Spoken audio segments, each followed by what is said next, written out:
And I'm joined by Mahesh Jetpalani, senior lawyer and leader of the BJP. Prashant Bhushan, member of Team Anna, is with us tonight. Kamal Farooqi is a Samajwadi Party leader and a member of the Muslim Law Board. Muhammad Adib is an independent member of Parliament of the Rajya Sabha, and Aman Lekhi is also with us tonight. Takes a position against Team Anna, at least most often. Question one to you tonight is, Kamal Farooqi, we spoke this morning, and I did make the point to you that this whole quota within quota, Muslim quota, minorities quota, whatever quota, minorities quota, 4.5% within 27%. Aren't you aware that while this may be politically convenient to you before the UP elections to be seen to be supporting it, but it is constitutionally and legally invalid? No, it is not constitutionally it is illegal, because we have seen this kind of quota in 4 different states. We have seen it in Karnataka, Andhra Pradesh, Tamil Nadu and Kerala. So you cannot say it's illegal. The only thing is, let us not mix it up, these two issues together. Why? That is what actually I am trying to say since morning. That this quota for the minorities in the Lokpal, in fact, this was the original plan, that the Lokpal composition will have the minorities also in it. I really fail to understand as to why the Congress did not do it in the beginning. Now, after that, they are trying to bring it through the errata. So, all these things, unfortunately, looks like as if the entire this Lokpal bill is now being hampered by the minority issue, which is not fair. Minorities have to be there, like we have Mr. the ladies over there, we have the OBC tribe over there. So if minorities are also there, what is the problem? Mr. Farooqi, I'm only talking about what is constitutionally valid, and you're fully aware, you're now a politician, you know that political parties circumvent Article 15 and 16 of the Constitution by carving out a sub-quota within the OBC quota on grounds of economic and social backwardness of minorities. So they have already circumvented it. I want to know why this issue has become today that in Parliament, people principally kept talking about quota within quota. Is there nothing else to debate about the Lokpal? Let me get in Mahesh Jetpalani. I come back to you. Mr. Jetpalani, let's get a second perspective. Well, in principle, I would have no objection, but you're absolutely right, Arnav, that as far as the minorities are concerned, the religious minority, both 15 and 16, bar any discrimination on the ground of religion, and there is no provision for making reservations on the ground of religious on a religious basis. So clearly, it would be hit by a constitutional provision, and the bill would be struck down as being unconstitutional. So why go ahead? It's a side issue. I don't understand. It's a side issue because let me tell you that in almost every, and now they want to make the Lokpal a constitutional functionary. Almost every constitutional functionary doesn't have this kind of a provision for a minority representation based on religion. I mean, you've had Muslims being presidents, governors, election commissioners, judges of the Supreme Court, chief justices, everything.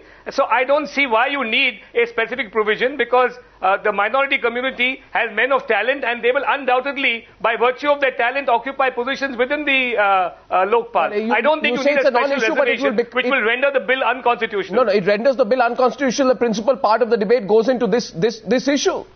Because if it's unconstitutional and you oppose it, then that becomes the point of cleavage. And then they will put it on they will blame then the BJP. The question here is, let's get a third perspective. Muhammad Adib, the Election Commission and the CAG, both, Mr. Adib, have no provision for reservations. They are also constitutional bodies. Yes. For religious reservations, there is no provision in the EC or the CAG, and they function quite well. No, you are asking about the reservation quota within quota, or you are talking about the Lokpal bill. I couldn't understand what you wanted to ask about the reservation which the Congress party has declared today for the minorities, 4.5%. If you are asking about that, that is the old demand which Congress party in their manifesto in 2004, they said there will be a reservation for backward Muslims. Why they have delayed for so long, I don't know. But it is totally justified to provide quota for backward Muslims as per the Mandal Commission report. If a Hindu dhobi can get reservation, why can't a Muslim dhobi cannot? If other community of Hindu community can get it, and the same people of the Muslim masses will not get it, it is not justified.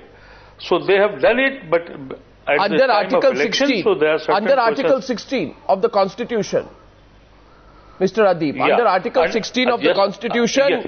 it is very clearly said there is Yes. no provision for religious reservations in any matter regarding the equality of opportunity in matters of public employment.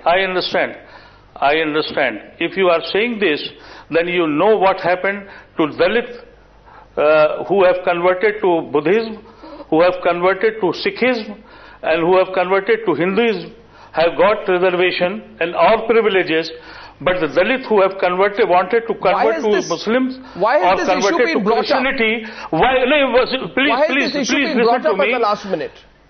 Well, because this is totally wrong, because the Constitution says there is no discrimination between the religion. But from the Dalit, if he wanted to convert to Buddhism, he will have all privileges.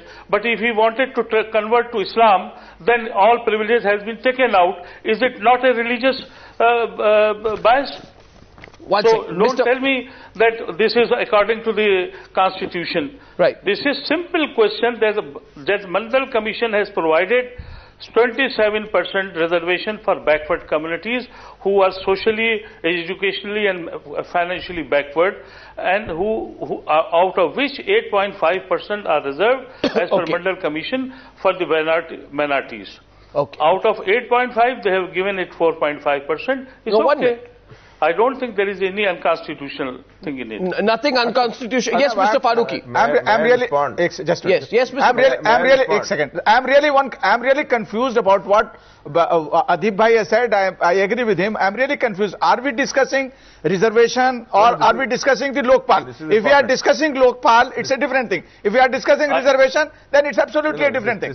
The nature of the discussion. If we are discussing Lokpal, let us concentrate on Lokpal first. Reservation, we have got lots of other issues which we have to discuss. May I respond, Arnab? Yes, this is what I wanted to tell.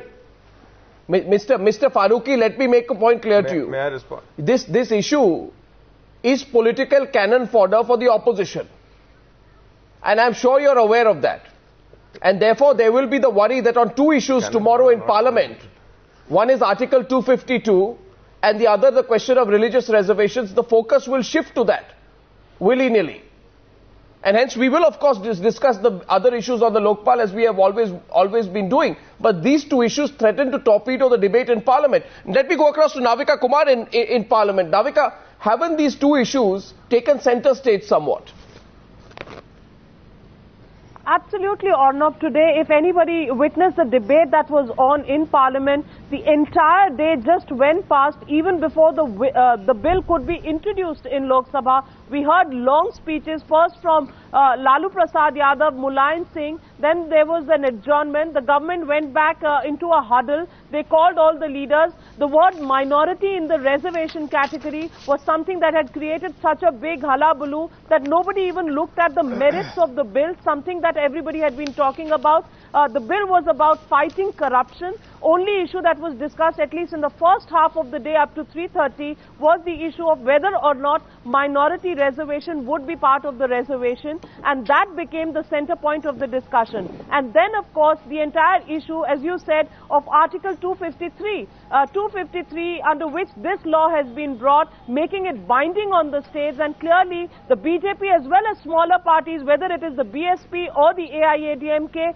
or the Samajwadi Party, all of them talking about how this bill impinges upon the federal nature of the Indian Constitution and impinges on the rights of the states. Some states which have brought in very good legislations on Lok Ayukta now will have to give up those legislations and apply the central law. And that is something that has created a whole new dimension to this entire debate. So nobody is right now talking about whether Prime Minister will be under the ambit, in what cases will he be under the ambit of the Lokpal, and what cases the transparency clauses will apply. Will people get to know there are complaints about the Prime Minister or what's happening to those complaints? Nobody's talking about whether there are investigation powers. Nobody's talking about the autonomy of the CBI. everybody is only talking about two issues which to my mind are peripheral to the anti-corruption fight. And that seems to have hijacked the debate already. What will happen on 27th, 28th and 29th? Well, we'll have to wait and watch.